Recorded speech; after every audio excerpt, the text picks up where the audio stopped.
Let's talk about the fact that President Trump incited an erection. Hezbollah, star power here in Abu Dhabi. Cheers, guys. Sick and old, it's there for you. Because I heard people say, well, I don't want to buy into Medicare. Do it live. I'll write it and we'll do it live. You're getting emotional, Tony. That's because I know what it's like to lose a pet.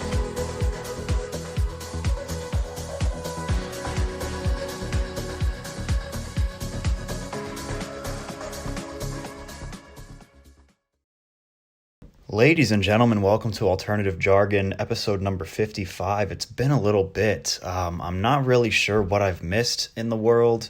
I have been in a straitjacket for a few weeks, still trying to get loosened up from that. Really, really tight back muscles and chest, just not pleasant.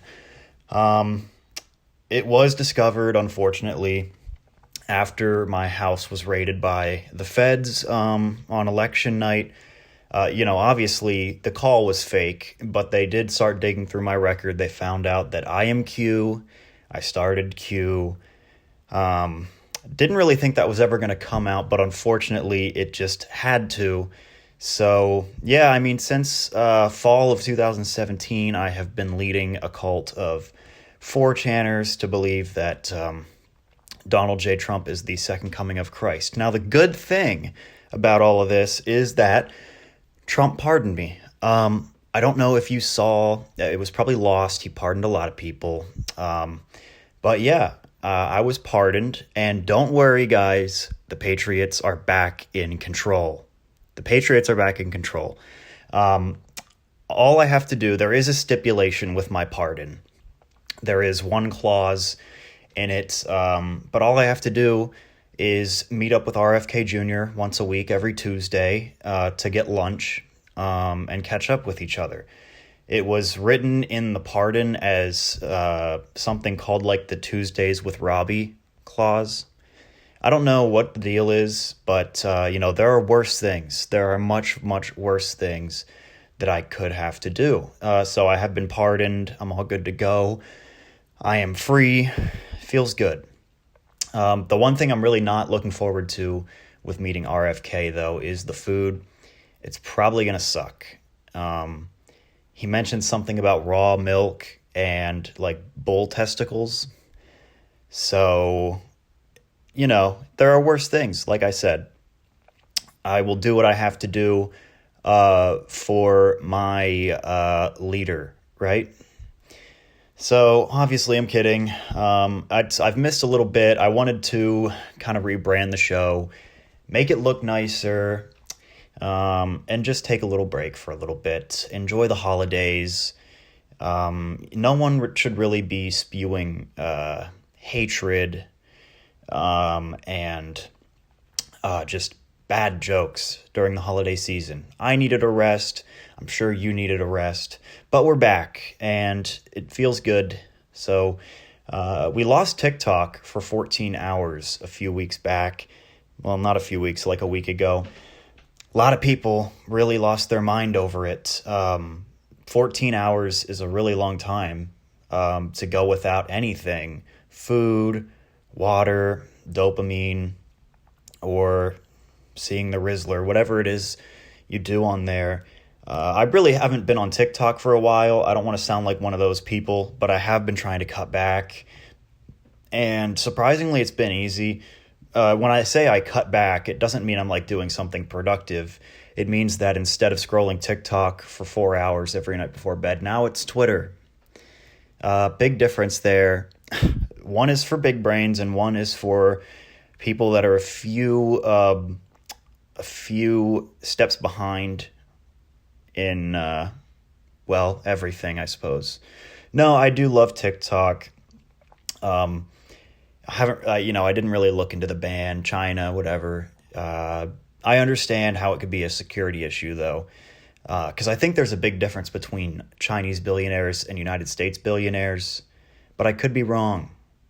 I feel like China probably has a lot more control over the free market than we do, but really, I think anytime that I hear people talk about China, or China talks about us, or whatever it may be, I'm always like, do we really know what's going on in China? Because if they're so secretive and they're so powerful and smart and they have a much tighter grip on their citizens than we do ours, supposedly, do we really even know what they're doing? I don't know.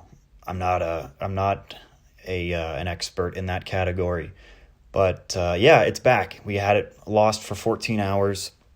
Apparently, people are really into like looking for winter boots or something on the TikTok shop right now too. I haven't looked into that either. They must be some really good Doc Martens, maybe some Timberlands, Bluntstones, whatever it may be. I don't know, but everyone's looking for cute winter boots right now.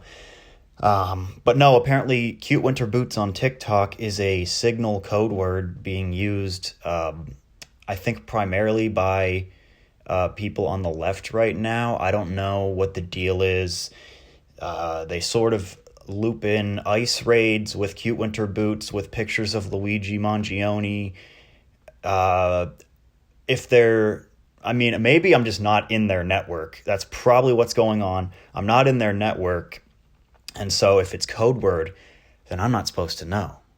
And it's really working because I'm not quite sure. Sometimes I have to question my media literacy because some people, they're just a few steps ahead, I suppose. I don't know. Would you count that a few steps ahead or a few steps behind? I'm not even sure. But, yeah. So, people still are idolizing Luigi Mangione. That happened a few weeks after my last episode. Really fun stuff. Not a lot. It's not, the hype has really died down. Not as many thirst trap edits out there of him anymore, although there still are some floating around. He has some very devoted followers. They say that he started a revolution, but I haven't seen the second domino fall for that yet. We saw Brian Thompson fall. That was the first domino, I guess, if he was going to do the uprising thing.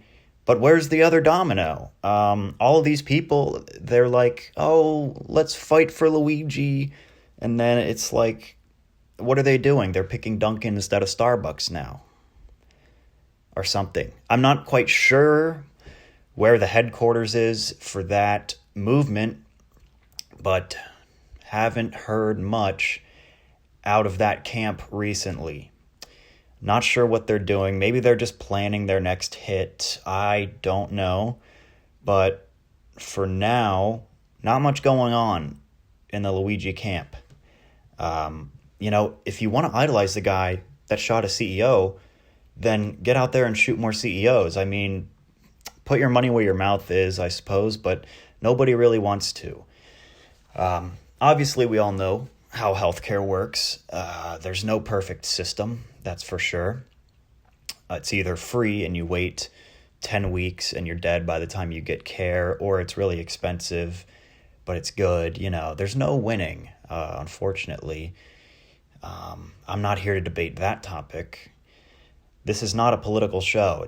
I just mainly talk politics. No, I'm kidding. But, yeah, this sort of reminds me of the whole submarine thing a couple years ago during the summer when everyone was like, where's the sub? We got to save these people. But then nobody was putting the wetsuit on. I went over that. All right, you want to find the sub? Get your trunks on, baby. Nobody had their trunks on. The only people wearing trunks these days are the Paul brothers, so they can grift more money out of everybody, right? Yeah.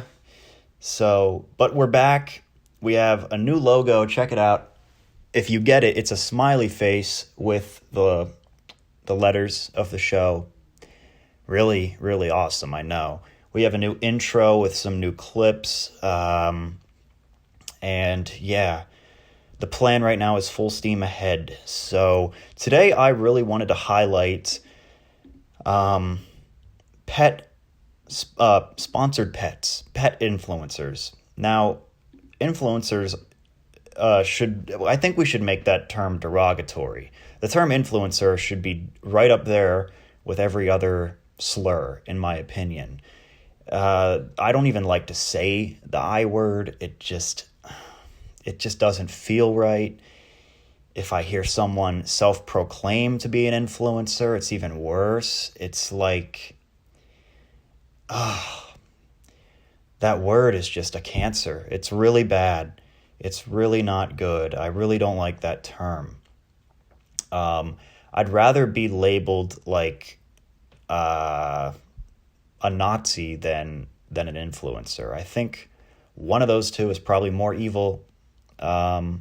Speaking of, before I get into the pets too, I wanted to touch on this. Everything aside, it's very, very scary to see the rise of Nazism again and sort of the normalization of it. My whole Twitter feed is full of Nazi propaganda some days, and I know, oh, you build your own For You page.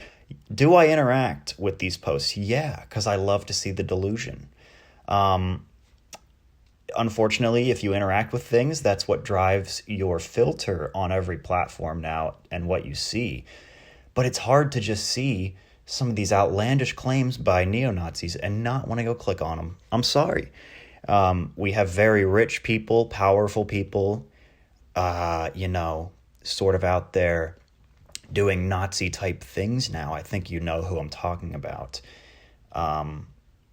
Billionaires, they're all in on it, at least it seems, and it's really scary. And of course, I'm talking about the Kansas City Chiefs. It is just disgusting that this stuff has been normalized. And, they try to change some of the terminology around, oh, three-peat. Oh, we might call it Chief Pete because three-peats, Pat Riley owns that. You're not hiding from anybody. We all know by three-peat you really mean Third Reich. And that's just, it's baffling that stuff is out there. It's just, I can't believe it. I can't believe it. You have the biggest pop star on the planet supporting the Nazis. You have just, it really makes me lose sleep. It does. And until they are defeated by the Philadelphia Eagles in 2 weeks, I will not rest. I will not rest. They say the way to combat bad speech is not through censorship, it's through good speech. And I totally agree. And this show is now rebel headquarters to combat the neo-Nazi Kansas City Chief movement. I put something on my personal Instagram story last night because the Chiefs released, their game day uniform look, game day threads. And just, I can't believe that the national platform, 100 million people are going to tune in to watch Patrick MaKampf and, the rest of his Hitler youth go try to beat the Philadelphia Eagles. It's just, I have no words. I mean, I've already spoken about it, but I let's move on. Let's move on. You can't dwell on these things. You've just got to keep fighting. Anyway, sponsored pets.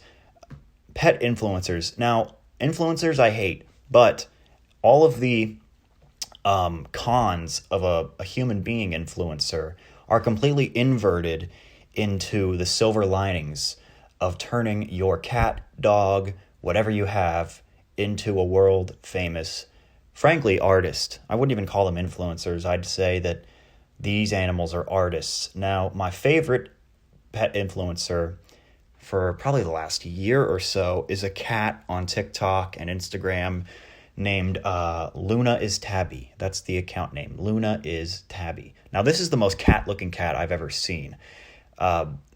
She really blew up about a year or two ago because all the videos of her, it was just the cat's face really close up and it would purr really loudly, like probably the cleanest purr I've ever heard. I had to make sure it wasn't a car noise that they superimposed using fake news over the video. It wasn't. It's a real cat. It's a real purr as far as I know.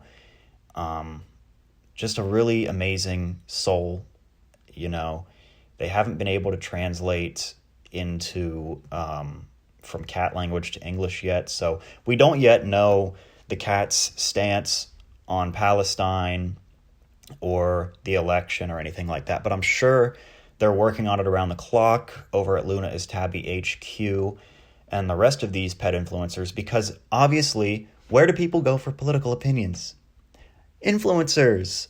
Like, before I step in the voting booth, before I register with a party, I need to know what they like. I need to know what they like. The world of ring lights and sponsorships and ad deals and duets and dances, that is the future. And if they're not going to use their platform to tell you which way to vote, then they're the Nazis, okay? Jeez, dude. It's really bad when someone has a platform. Anything over like 50 followers, you should be screaming to your audience how to vote, how to live life. And if they don't listen, or if they say you're using your platform for bad, then you say, I have this platform and I built it. And from the ground up. Whether it's Harry Sisson or whether it's, you know, the Hodge twins.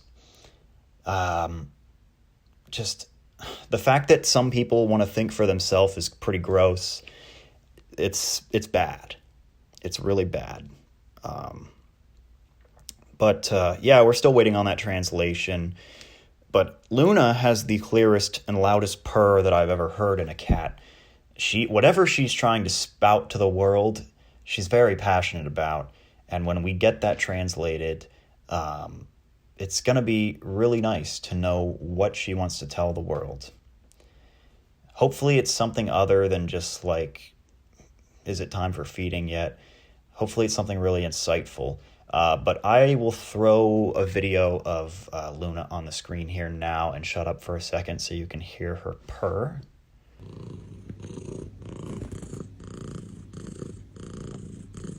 Yeah, so that is Luna.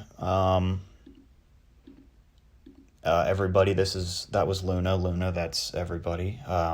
There's some other ones. There's a cat called Zazu Baby Man. I hope I'm saying that right.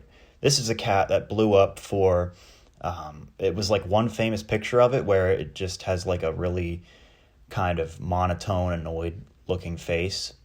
And then they like made giant posters of that and pillows.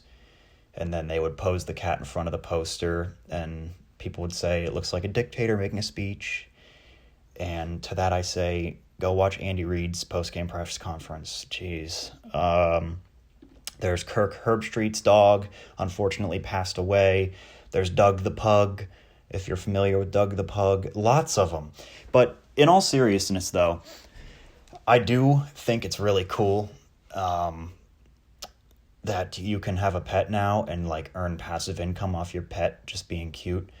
I don't follow any of the pages that have pets where there's people in it. Like if I even see like a human hand in the video, I like block the account. That's not why I'm here.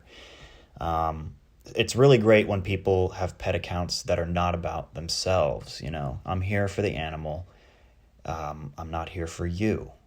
I would kind of relate it to the NBA. You know, power to the players. They get to decide if they want to leave in free agency. They've gotten a lot more power over the last decade or so. Thanks to the stars, really, you know, hey, we're the players. We should make the decisions. Okay. Battery died on the camera, but as the mayor of Whoville once said, good thing we have a spare. We'll get that fixed here.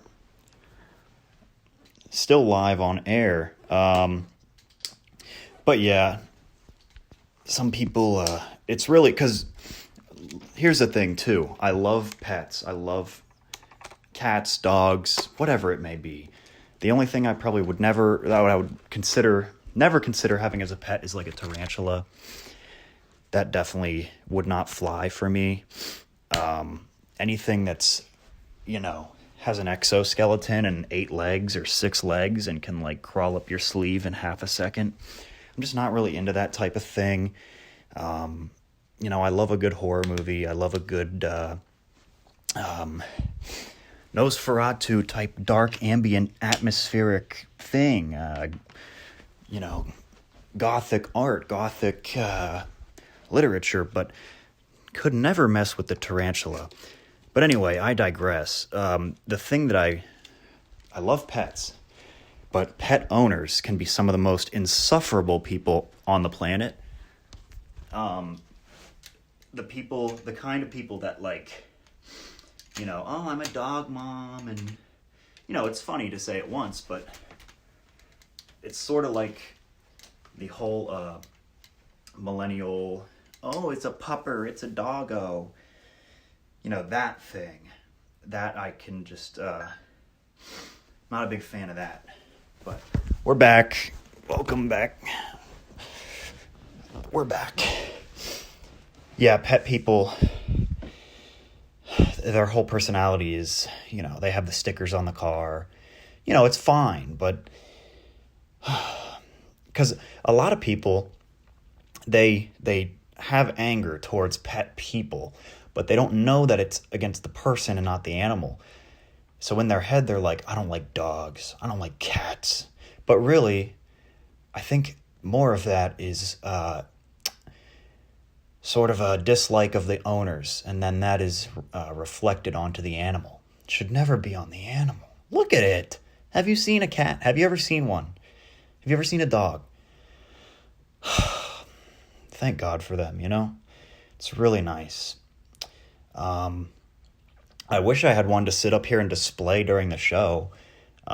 Maybe try to translate some messages from it to you, the audience. Don't have one for the time being, though. Really, really want one someday, though. So, but yeah, I think having your pet become an influencer is probably the best way to make money in the entire world. Anyone who has ethical concerns about where they work should just do this. Maybe you work for the government, you don't trust the government. You work for United Health, and you're a Luigi fan, you just can't do it anymore. How could you ever have a negative ethical concern about pimping out your pet? And I mean that not in a weird way, but pimping out your pet for the internet, going, dude, sorry, but honestly, I think my dog is cuter than all these other ones. So you test your theory, you open an Instagram account, a TikTok, and your pet blows up. Now, you're not in the video, and if you have to even show like a hand in the, maybe you want some petting content, you put on a glove. You don't even want people to know, like, this could be an android arm doing the petting, and no one would ever know. I got to be careful doing this on camera. We all know where that can go now. Yeah. So put on a glove, show no signs of humanity in the video. We're here for the pet. But yeah, if you don't like working for your evil corporation, go to the shelter and find yourself a new boss. Because I bet that boss won't fire you, because that boss will like you because you feed it. But yeah, I am proposing the launch of a new social / work platform, kind of like LinkedIn and Indeed, but it's for finding dogs and cats to adopt or buy. This wouldn't be, this isn't an adopt, don't shop place. We're keeping an open mind. You can shop if you want, I suppose. But yeah, there will be like algorithms as to what animals have the most fiscal potential. And those are the ones that are sifting through hundreds of applications. Now, it could be kind of like a dating app too. You could like follow certain pets and those pets could follow you back. But then you could connect, and a cat might go, holy crap, dude. David has 55 other feline connections. I think I might have to be his new boss. 55 feline and 0 canine connections. Oh, it's a dream made in heaven, because it really, you have to know a cat, you have to know a cat type of thing. And yeah, it would be a great way both for the highest fiscally potential pets to find an owner / subordinate that can market them the best, because once again, power to the players, power to the pets. Okay, they go, look, I know the skill set I have. Okay, all 3-inch whiskers, perfectly trimmed. Okay, bushy tail, medium hair length, don't even shed that much, and really good meow. I mean, the octaves of my meow are known to calm around the shelter. So I want an owner that can put all of these skills in a showcase, because I know what I'm worth. Meow, meow, meow, meow, meow. Okay, they're going to rule with an iron paw, as they should, because they know what they're capable of. And not every owner / subordinate would also be aware of that superiority. So another thing, this could also be a really, really great Netflix original movie idea. Okay, you get Ryan Reynolds and The Rock to voice 2 dogs that are top fiscal opportunity pets in the nation. I only say Ryan Reynolds and The Rock because who else does Netflix have to hire? Every time there's a new Netflix movie, it's Ryan Reynolds and The Rock, or The Rock and Ryan Reynolds, featuring Dwayne Johnson. Something like that. It's called Red One or Red Notice or Santa Red, or, I don't know. I haven't had Netflix in a while. I'm not up to the times. I'm really out of touch with that type of thing. But that's just my takeaway from most of those movies that are original to whatever platform they're on. Okay, but Ryan Reynolds and The Rock voice 2 top fiscal potential pet, dog, cats, whatever, in the country. They battle through rough times trying to find the right owner / subordinate, and contract negotiations. Let's be honest, they're hard for them, because they don't want someone who's going to keep a leash on their potential. And why would you? Why would you ever want that? I know I wouldn't. If I was a little Fido, or if I was a little Tomcat, I'd look in the mirror, and first I would pause like this. You ever see cats where they see themselves and they just stop? But then I would go, oh, that's me. And I'd go, dude, do you see yourself right now? I mean, I have never seen a cat quite like me before. And I'd be right in that situation as a cat. So anyway, the climax of the movie is that they both get good owners and compete for social media dominance. In the end, they're both so good that it's a coin flip that will land either heads or tails. Either way, they're going to be wagging. So it's really a win-win movie. It's a heartfelt family comedy about pimping off animals for capital gain. And it fits in to, the current political climate. We're sort of on the swing back to the right now. It would be a free market capitalist movie about dogs and cats, which I think I don't know. I could be very wrong on this, but I feel like cats more of a liberal pet, dogs more of a conservative pet. But then, it's a cat and a dog. I'm not going to politicize a little furry friend, but that's just kind of the vibe I get. If someone told me they have 5 dogs at home versus 5 cats at home, to me that's a completely different vibe. And it is. They're very different animals. And if I had to put money on it, I would probably say the dog owner's more conservative and the cat owner's more liberal. But this movie would also break down those barriers, The cat owner would be a January 6th rioter, and the dog owner would be a Luigi Mangione, cute winter boots type archetype. I really think it would hit. I really think it would be good. Obviously, The Rock has to voice the dog, and Ryan Reynolds would have to voice the cat. Cats are, for the most part, smaller, unless, it's a little chihuahua. So, but anyway, that is sort of all that I wanted to get to today. Not the longest episode, but it is good to be back. I also wanted to highlight some of my reads recently. I wanted to do this too, because the main thing that I do now for entertainment is read, really try not to doom scroll, and the fact that I don't really know what cute winter boots means might be for the best.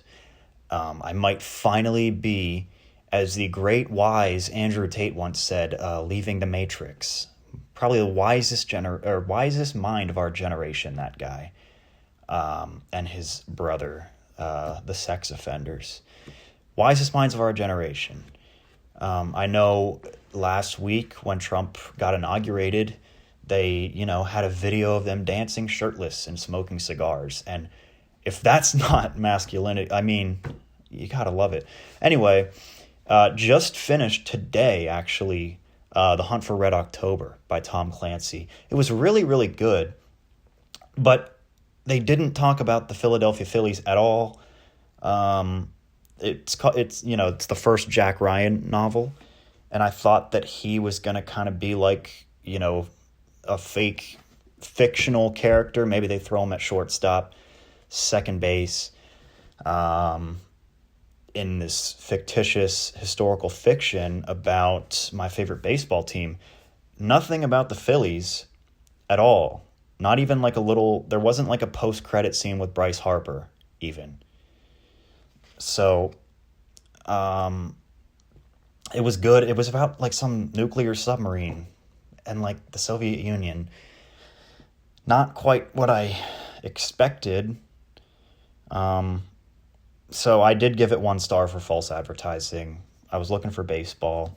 But either way, no, I'm just kidding. Really good book. Tom Clancy's, the amount of detail he puts in these honestly kind of makes me think that he was in the CIA or NSA. And that he, Tom Clancy, the author, is just a front, because the amount of detail is crazy. He, everything about the submarines and the battleships and the planes and the protocols are like pretty much dead on accurate to real life. Now, this takes place in the 80s. Obviously, the Soviet Union doesn't exist anymore.